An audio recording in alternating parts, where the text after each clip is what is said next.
This story will start a bit of a different tone than you're used to seeing or reading from me.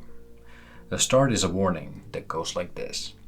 Never listen to investment advice from so-called experts online or in any other circumstances you might meet them. This might sound like a bit of a weird thing to say from someone who does actually financial education content, but giving specific investment advice is not something I will ever do. The reason being that you should never put money into something you do not understand. Quite often when people read or see a video regarding investing, they quite often take it as advice or the only way how to actually do it. The point that will hopefully be clear after this video is that one thing that works for one person might not suit your goals in any shape or form. Let us start looking at the topic in a way that creates actually tools for you to understand it, and so that you're able to create actions that support your goals. How to approach investing then? The basic definition of the action is that you buy an asset that you hope will grow in value over time. The reason why you can't pass this in any type of a personal finance discussion is the part of hope of growth of value over time. Investing is the only way how to make your money create wealth in a substantial amount over time if all goes well.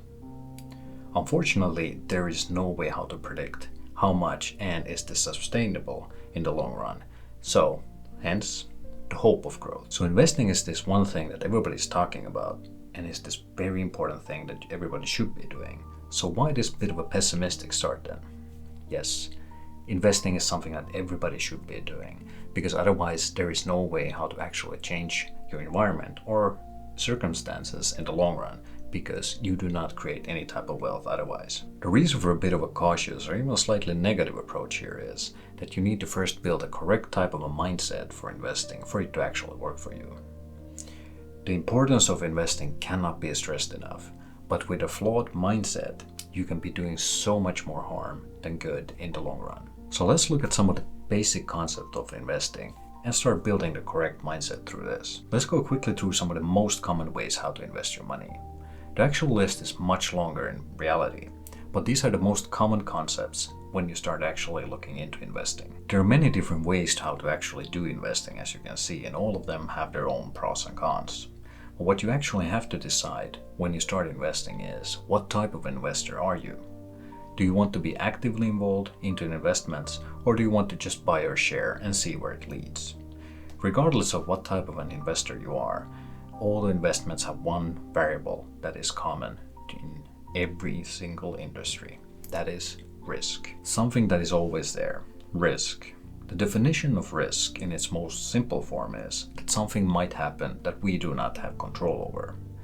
Risk is usually thought about in a negative way, meaning that the possible effect might not help us actually achieve what we're looking for. Would you believe that if I said that the whole world is running mainly on probability and luck, and that skill that only has a really limited amount of effect on the outcome? Not going too deep into this topic right now, but if we're able to change our perspective and way of looking at events, understanding and accepting risk becomes much easier. There are things we know, the known unknowns, unknown knowns, and also the unknown unknowns that we can categorize probabilities or risk with.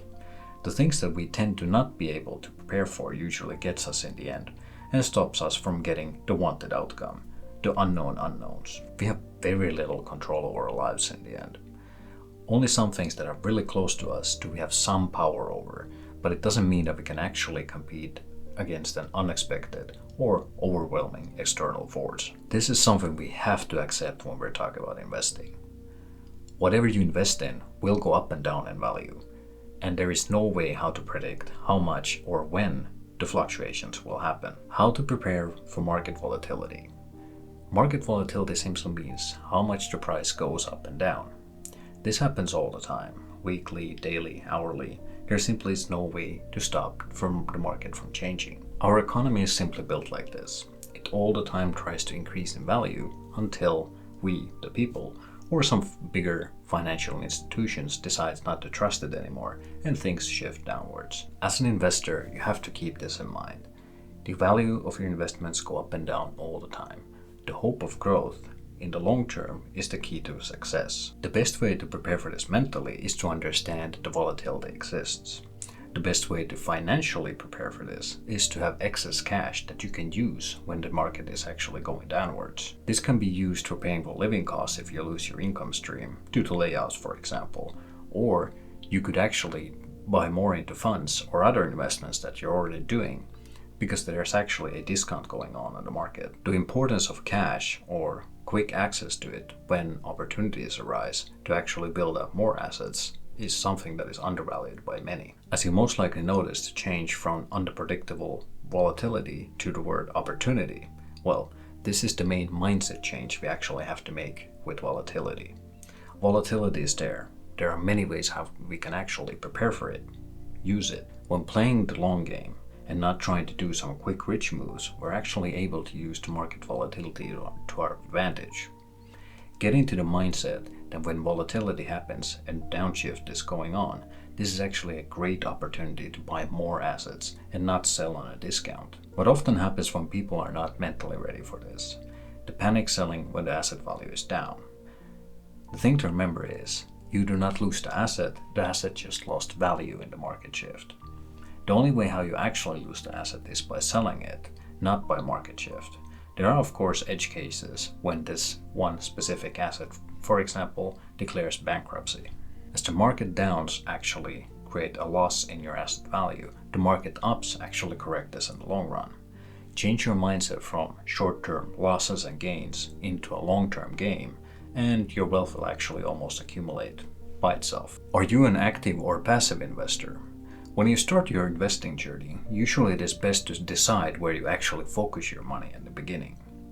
Diversification is something that we haven't discussed yet, but this usually comes into the mix a bit later on. Usually the starting point is to actually have one asset that you invest that is already diversified by itself, or for example an index fund. This gives you the most out of your investments in the beginning. This I actually also believe myself, because the thing is, it gets you going and it gives you the feeling of how it feels to invest in general. And in general, it is a good strategy in the long run. This is usually said to be the passive way of investing. You keep on buying into a fund and let it grow. This tends to be the way for most of us, as most of us don't have the interest or the possibility to be more actively involved in our investments. There are people who just can't stand this type of waiting and need to be much more involved in their investments. These type of people usually go into real estate or startup investing, for example. As the thing is, they need to feel the impact they make into their investments. These type of investments usually require some sort of a skill that can bring more value and can be used to leverage these investments. Being a startup investor in the beginning is not recommended, but I wanted to bring it out as for more active investors for later on, if you were looking for more options to how to increase your portfolio. So are you handy at fixing up things, or are you actually able to sell even ice to Eskimos? Well, then these type of investments might be a really good fit for you. If real estate, for example, is your thing, and you really feel like you want to be more involved in your investments, there's nothing wrong in making this your first investment. Try to understand first in the beginning, how do you want to be involved? Do you want to be actively or passively involved, so that you can narrow down the possibilities on where to focus your money in the beginning? Please leave a comment below. Do you feel like you're an active or passive investor, and what made you think that this is the right path for you? Please also hit the like and subscribe button, and visit silmis.com where you can find all this information on the written form also. But let's continue still. Remember this: first mindset, then action. The main focus in the beginning should be to create a healthy relationship with investing. The money you put in should not keep you awake during the night when the market trend is down. Investments go up and down, and this is fine. Do not let the volatility actually affect your everyday life. Make investments according to what you can actually afford. Pay your living expenses first, have some backup cash for the rainy days, and the rest invest for long-term gains. Why make sure you have this healthy mindset on your investment journey all the way is to actually avoid emotional or impulse decisions. We are not very rational beings to start with. Our brains are just trying to keep us safe, not make us happy or make rational financial decisions. This mindset actually gives you tools to stop making decisions where emotions have actually taken control. Rather take a step back and think for a moment, what is actually happening before you press the sell button, for example. Get into the mindset that money is just a tool. This does not define you as a person. Make the money actually work for you and not the other way around. These are the fundamentals of investing. Thank you and see you in the next one.